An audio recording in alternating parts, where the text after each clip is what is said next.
Imagine waking up one day and realizing that something fundamental has shifted, not in technology, not in politics, not even in culture, but in the human mind itself. You begin to notice that fewer people pause before reacting. Fewer people question what they are told. Fewer people sit with complexity. The world is louder than ever, faster than ever, more connected than ever, and yet the depth of thought seems to be thinning.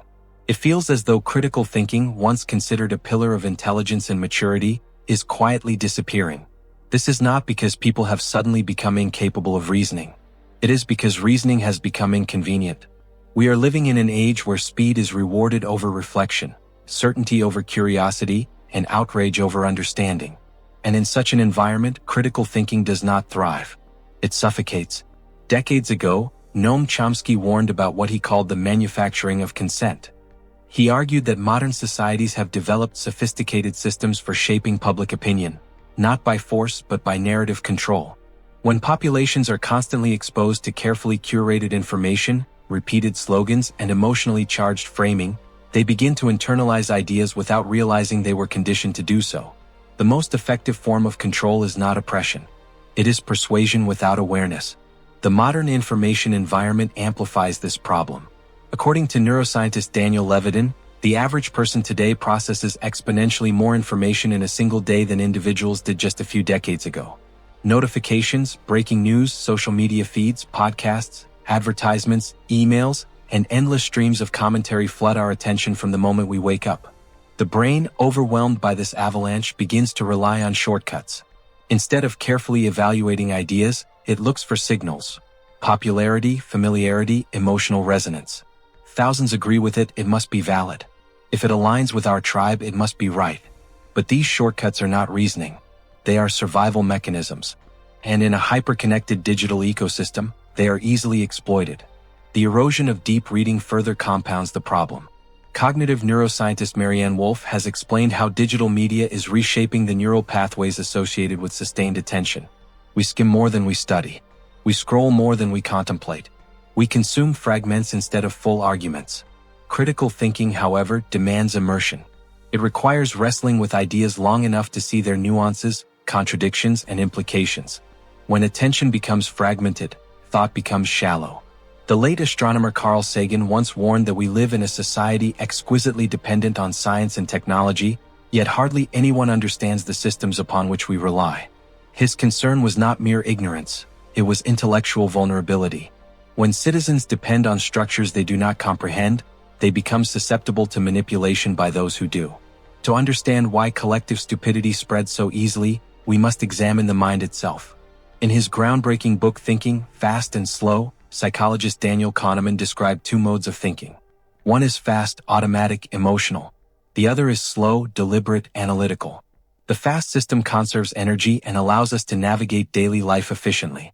The slow system requires effort and conscious attention. In a world engineered for speed, we default to the fast system. We react instead of reflect. We share before verifying. We judge before understanding. This is fertile ground for manipulation. Emotional headlines bypass analysis. Repetition creates familiarity, and familiarity breeds perceived truth. Over time, narratives that are repeated often enough feel self-evident, even when they lack evidence. Once beliefs take root, confirmation bias strengthens them. We selectively seek information that affirms our views and dismiss information that challenges them. Intelligent individuals are not immune to this process. In fact, intelligence can sometimes make us more skilled at defending flawed beliefs. Group dynamics intensify the effect. Social psychologist Irving Janis coined the term groupthink to describe how the desire for harmony can override critical evaluation. Within groups, dissent feels risky. Challenging consensus can lead to social exclusion. And because humans are wired for belonging, we often choose conformity over truth.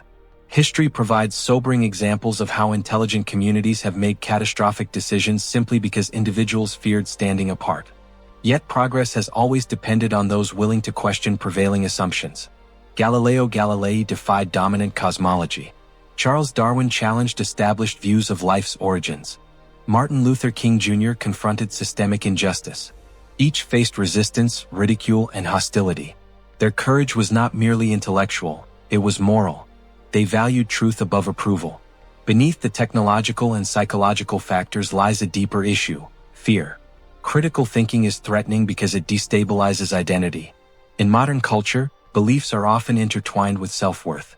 Political affiliation, ideological positions, and social identities become extensions of the self. When ideas are challenged, individuals feel personally attacked. This fusion of identity and belief creates fragility. It becomes safer to defend than to examine. Philosopher Socrates famously asserted that wisdom begins in recognizing one's own ignorance.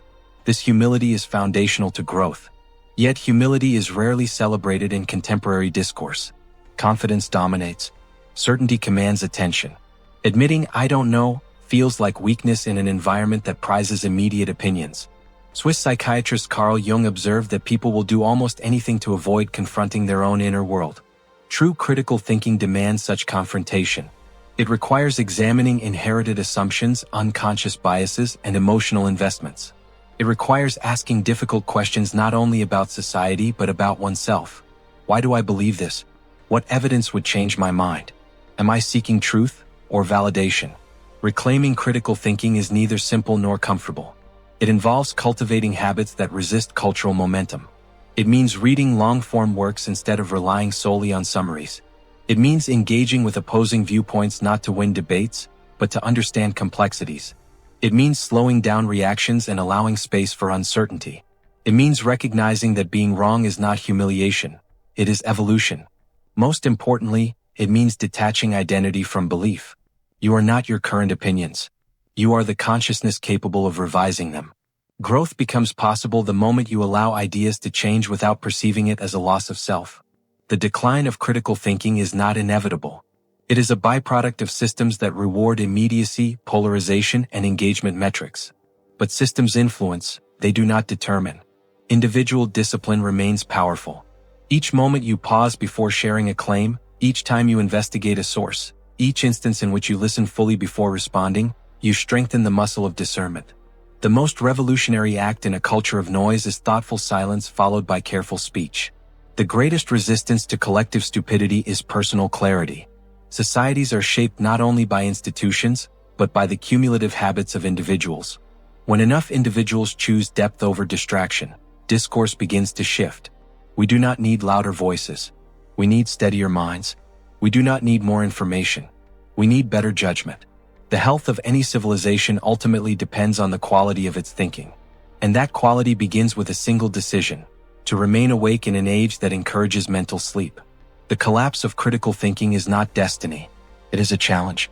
Whether collective stupidity continues to rise or begins to recede depends on individuals willing to question, to reflect, and to grow.